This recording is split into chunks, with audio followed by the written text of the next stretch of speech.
Saudara Ketua Umum Partai Amanat Nasional sekaligus Menteri Perdagangan Zulkifli Hasan bocorkan nama yang jadi menteri di Kabinet Prabowo Gibran mendatang. Padahal Wakil Presiden terpilih Gibran Raka Buming Raka saat ditanya soal komposisi menteri hanya bilang nama-nama mulai mengkerucut tanpa menyebut siapa namanya.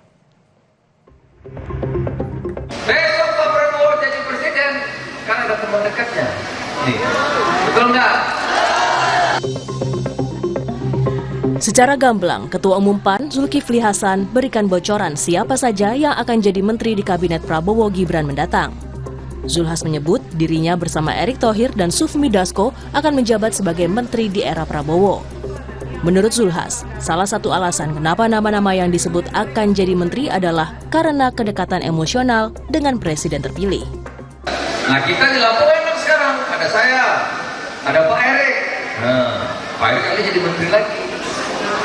Ya, ada Pak Dasko dari Gerindra. Tadi ada Gerindra mana ya? Nanti kita sama Gerindra nanti kita. Berbeda dengan Zulhas, Wakil Presiden terpilih Gibran Raka Buming Raka justru tidak menyebut nama ketika ditanya soal susunan kabinet di pemerintahan yang mendatang. Gibran hanya bilang, nama-nama yang digodok sudah mengerucut. Makin fix. Ini bulan apa? Pak Bahlil masuk lagi nggak Pak? Ini belum, Juli, Agustus, September, Oktober. Bahlil masuk nggak? Ya ini semakin mengerucut ke beberapa nama lah ya, ditunggu aja. PAN dan Gerindra adalah salah dua partai di Koalisi Indonesia Maju yang mengusung Prabowo Gibran.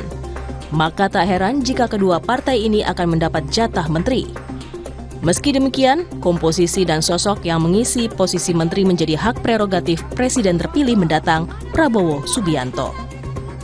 Tim Liputan, Kompas TV.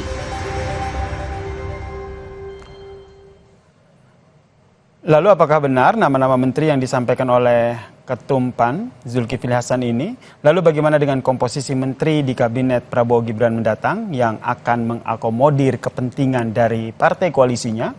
Kita bahas bersama dengan politisi Partai Amanat Nasional, Bang Guspardi Gaus, dan juga pengamat politik sekaligus Direktur Eksekutif Parameter Politik, Mas Adi Praitno yang telah bergabung di Kompas Malam. Assalamualaikum, selamat malam Mas Guspardi dan Mas Adi. Selamat malam. Saya ke Mas Guspardi duluan nih. Ini berarti udah disampaikan di depan umum begitu saya salah satu menteri di Kabinet Prabowo mendatang. Berarti ini infonya udah satu ya, udah pede ya. Ketum PAN Zulkifli Hasan akan menjadi menteri di Kabinet Prabowo selanjutnya. Mas Guspardi. Ya, saya dapat memahami apa yang disampaikan oleh Bang Zulhas sebagai Ketua Umum DPP PAN. Bahwa hubungan emosional antara Prabowo dengan Zulhas sangat-sangat dekat. Karena berdasarkan pengalaman sejarah, PAN tetap konsisten mendukung Prabowo sebagai presiden. Kedekatan-kedekatan itulah kenapa beliau menyampaikan kepada publik ada 3 sosok yang beliau ungkapkan di Provinsi Lampung. Dan ini saya yakinkan bahwa ketiga sosok yang beliau sampaikan itu, saya meyakinkan karena kedekatan Bang Zulhas dengan Prabowo dan dilihat juga kapasitas dan kedekatan 2 sosok yang lain itu dengan Prabowo, saya yakin dan percaya bahwa ketiga sosok itu akan dicalonkan oleh Bapak Prabowo sebagai presiden terpilih. Oke, berarti ini yang mau saya clearkan dulu, berarti ini bukan pendapat pribadi dari Zulhas sendiri, tapi memang ini sudah fix begitu ya, mungkin karena obrolan dengan Prabowo ataupun obrolan internal saat menggodok susunan kabinet. Bahwa penetapan orang yang direkrut itu kan adalah merupakan hak prerogatifnya presiden. Oke. Bukan artinya apa? Dari mana, dari siapa Pak Zulhas mendapatkan, apakah itu hanya merupakan inspirasi atau sesuatu yang memunculkan pada dirinya? Menurut saya bukan itu, tetapi saya yakin dan percaya bahwa kedekatan Bang Zulhas dengan Prabowo tentu orang-orang yang akan ditunjuk dan ditetapkan kabinet Prabowo Gibran saya yakin dan percaya sudah ada nama-nama yang sudah mengerucut, kata Mas Gibran tadi. Cuman Mas Oke. Gibran memang masih malu-malu mengungkapkan nama yang akan ditetapkan sebagai kabinetnya Prabowo Gibran Oke, itu. kedepannya begitu. Kalau Mas Gibran masih malu-malu, nampaknya Bang Zulhas pede begitu nyampaikan, saya udah jadi salah satu menteri nih. Pendapat Mas Adi gimana? Ya sebenarnya secara prinsip 3 nama yang disebut oleh Zulkifli Hasan adalah nama-nama yang memang diyakini oleh publik akan menempati posisi strategis di kabinetnya Prabowo dan Gibran ya. Hmm. Mengingat 3 nama ini dinilai punya kontribusi yang cukup signifikan terkait dengan kemenangan di Pilpres 2024 yang lalu, harus diakui Pak Zulhas ini adalah ketua umum PAN yang dinilai mengorkestrasi seluruh kekuatan politik, terutama mesin pemenangan Muhammadiyah yang terafiliasi dengan Partai Amanat Nasional itu sebagai bagian dari kepentingan dalam Pilpres kemarin. Begitu Erick Thohir yang saya kira memang dinilai juga punya kontribusi besar dan all out ikut terlibat dalam memenangkan pertarungan Pilpres. Kalau Pak Sufmi Dasko saya kira tak ada bantahan apapun. Bukan hanya posisinya sebagai ketua harian Gerindra, tapi semua stakeholder dengan kekuatan-kekuatan politik yang kemarin itu dimasifikasi. Pak Dasko itu adalah sosok yang dinilai punya lan vital yang kemudian bisa mengantarkan Prabowo sebagai pemenang. Oke. Jadi apa yang disampaikan oleh Zulkifli Hasan ini sebenarnya ingin mempertebal soal keyakinan publik selama ini bahwa di antara sekian banyak menteri yang akan jadi menterinya Prabowo ada nama Zulkifli Hasan, Sufmi Dasko dan sangat mungkin Erick Thohir. Jadi ini sebenarnya adalah statement yang menjadi penebalan soal siapa yang akan jadi menteri di kabinet Prabowo dan Gibran 5 tahun yang akan Oke, datang. statementnya ini menjadi penebalan. Tapi kan ya, kalau presiden dan wakil presiden terpilih ini belum mau mengungkapkan nama-nama, kok ini ketum PAN begitu yang langsung mendeklarasikan ataupun langsung mengklaim dalam tanda kutip, saya loh ini akan menjadi menteri ke depannya. Ini Anda melihatnya seperti apa nih gaya komunikasinya? Ya saya kira memang kalau presiden dan wakil presiden terpilih secara definitif pastinya akan jaim. Tidak mungkin menyampaikan sesuatu yang belum menjadi fakta politik. Tidak mungkin menyampaikan sesuatu yang secara ofisial akan dilantik. Ini kan menuju pelantikan menteri di masa yang akan datang kurang lebih sekitar 2,5 bulan lagi lah kira-kira begitu. Yang saya kira memang per saat ini pun orang-orang yang potensial jadi menteri sudah mulai beredar. Kalau misalnya ada Sufmi Dasko ya, Pak Dasko ini kan pilihannya cuma satu, yaitu bagaimana mengikuti seluruh perintah yang diberikan oleh Prabowo Subianto. Kalau Prabowo Subianto menginginkan Pak Dasko itu jadi menteri, ya pasti jadi menteri. Karena memang penugasannya kan cukup banyak, ngurus partai, ngurus DPR, dan seterusnya. Pun misalnya Pak Zulkifli Hasan, kalau bicara tentang komposisi menteri dari PAN, ya pasti saya termasuk yang meyakini Zulkifli Hasan adalah top list yang kemudian akan menempati posisi-posisi yang sepertinya akan ditempatkan misalnya oleh Pak Prabowo dan Gibran dalam posisi strategis di kabinet yang akan datang. Oke. Kalau ditanya lagi siapa misalnya di internal PAN ya kita iris satu-satu, ada sekjen PAN di situ yang Oke. secara kompetensi juga punya kemampuan. Nah, Erick Thohir dinilai punya kedekatan secara emosional baik Prabowo dan Pak Jokowi. Jadi sekalipun Jokowi tak lagi jadi presiden, posisi Erick Thohir sangat mungkin akan kembali jadi menteri. Oke, ini yang sebenarnya ingin saya tanyakan juga ke Bang Gus Pardi ini. Kalau dari PAN sendiri ini komposisinya akan satu nama aja begitu, Zulkifli Hasan, kemudian apakah tetap menjadi Mendak atau sudah ada kandidat lain nih kayaknya wah ini cocok nih kandidat PAN untuk menjadi menteri di kabinet Prabowo Gibran? Sebagaimana yang saya kemukakan tadi, hubungan emosional antara Bang Zulhas dengan Pak Prabowo itu sangat luar biasa. Sangat sering Pak Prabowo hadir pada event-event kegiatan yang dilakukan oleh DPP PAN. Malah ada doa yang dimana doa itu juga viral di berbagai mass media.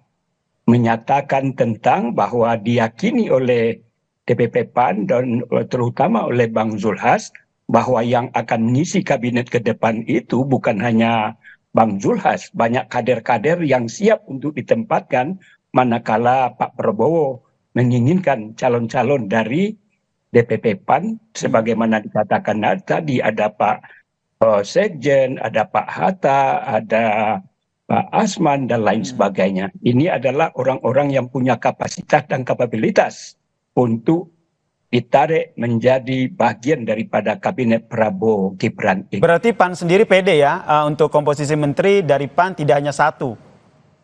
Sangat pede sekali, karena Oke. sebagaimana saya katakan bahwa PAN ini sangat konsisten atau istiqamah. Mana ada partai-partai yang lain, kita tetap dari awal 2014, 2019, 2024. Apapun yang terjadi terhadap keterpilihan Pak Prabowo ketika itu 2 kali kalah, tapi PAN tetap konsisten pendukung setia daripada Pak Prabowo. Ini yang tidak dimiliki hubungan emosional, dan ini dirasakan betul oleh Pak Prabowo bahwa PAN ini adalah teman setia yang berbeda dengan partai-partai yang lain. Dan ini tentu adalah bagian juga plus-plus yang dimiliki oleh PAN, terutama oleh Bang Zulhas sebagai komandan daripada Partai Amanat Nasional ini. Oke, berarti sudah pede begitu. Kemudian pertanyaan selanjutnya itu untuk PAN sendiri itu lebih kepada jumlahnya yang banyak atau lebih kepada posisi-posisi strategis begitu yang diincar dalam komposisi menteri ini? Ya, kalau bisa dua-duanya kenapa tidak? Dan itu sebagaimana saya katakan tadi, bahwa penempatan, perekrutan itu adalah merupakan hak prerogatif. Dan itu dipahami oleh semua partai-partai dan petinggi-petinggi partai manapun.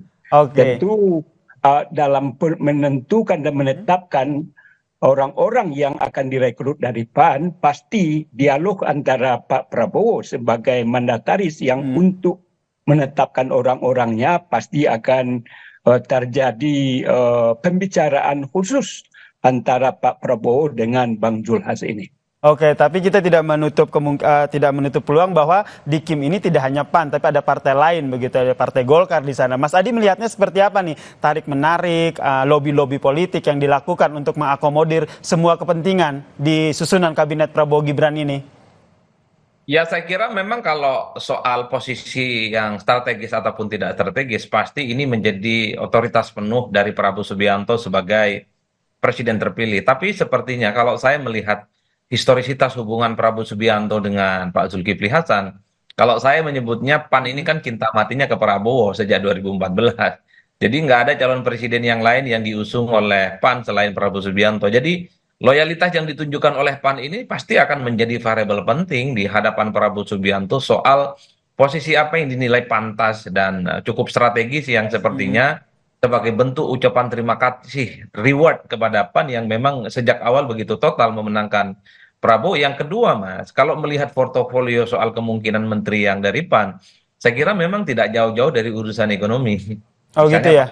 Ini kan saat ini adalah Menteri Perdagangan. Kemudian di Suparno misalnya juga itu sangat terkait dengan energi pertambangan. Dua sosok yang menurut publik masuk nominator dan radar soal menteri yang akan dari PAN. Ini kan ada kaitannya dengan siklus keekonomian dan ekosistem yang bagaimana akan diperkuat oleh Prabowo dan Gibran untuk 5 tahun yang akan datang. Jadi kalau kita mau iris satu-satu kira-kira pos apa yang akan diisi oleh kader-kader PAN, saya menduga nggak jauh-jauh dari unsur persoalan-persoalan ekonomi. Pak Zulhas punya background ekonomi, Pak Edi juga adalah seorang pengusaha yang saya kira memang kesehariannya sangat paham terkait dengan ekonomi. Baik. Jadi menurut Mas Adi, kira-kira berapa jatah nih untuk PAN? Lebih dari 1, 2, 3? Kalau melihat komposisinya, kalau menurut saya sih PAN sangat layak untuk dapat 3 menteri minimal ya. 3 menteri di bidang apa aja menurut Mas Adi? Saya menduga masih ke arah ekonomi yang lebih dominan. Kalaupun toh dapat 3 menteri, 2 menterinya di bidang ekonomi, kan ekonomi banyak Mas ya, bukan hanya satu. Di tempat yang lain adalah bukan hal-hal yang terkait dengan ekonomi. Tapi overall kita tidak pernah tahu, ini kan pembicaraan di luar, kali bocornya bukan bocor halus, bocor tebal kan. Nah, tinggal kita tunggu tanggal 20, apakah pernyataan-pernyataan dan informasi di luaran ini akan menjadi sesuatu yang definitif atau justru akan terjadi sebaliknya. Tapi 3 nama yang per hari ini kita diskusikan memang sejak awal diproyeksikan sebagai orang yang sangat mungkin akan menjadi menterinya Prabowo Subianto. Kalau Pak Zulhas bagi saya tak ada bantahan apa-apa. Tak ada bantahan ya Pak Zulhas, otomatis gitu ya. Kemungkinan besar begitu ya akan menjadi menteri di kabinet di Kalau saya bukan kemungkinan besar. selanjutnya. Hakul yakin. Nah. Aku yakin gitu. Kalau Mas Gurpardi sendiri melihatnya gimana nih? 3 menteri, oke lah kalau kita kalau Mas Gus dan juga Mas Adi bilang bahwa udah satu kartu udah sama Bang Zulhas. Nih 2 lagi nih kemungkinan akan didapatkan oleh PAN, PD begitu? Jadi apa yang dikatakan Mas Adi tadi, jadi istilahnya hakul yakin. Jadi kenapa tadi sudah dipaparkan bagaimana hubungan dan konsistensi daripada Pak Zulhas sama Pak Prabowo itu ini sejarah yang tidak bisa dihapus dan dibandingkan dengan partai-partai lain, Oke. nggak ada tandingannya. Jadi oleh karena itu minimal 3 itu insya Allah sudah bisa dipastikan dengan berbagai alasan yang diungkapkan tadi. Baik, kita nantikan tetap aja ya diskusi kita ini akan bermuara pada hak prerogatif dari Prabowo Subianto yang akan menentukan siapa aja nih komposisi menteri dan diharapkan juga mengakomodir ya sisi profesionalisme dari para menteri yang nantinya akan masuk di kabinet Prabowo Gibran. Terima kasih Mas Gus Pardi telah bergabung bersama kami di Kompas Malam, juga ada Mas Adi Pradipto yang telah memberikan perspektifnya terkait dengan topik kita malam ini. Salam sehat semuanya. Selamat sehat. Assalamualaikum warahmatullahi wabarakatuh. Usai jeda saudara, Kompas Malam masih punya informasi lain terkait dengan seorang perempuan di Kediri mengalami luka tusuk dan nyaris diculik. Salah satu pelaku diduga merupakan ayah angkat korban.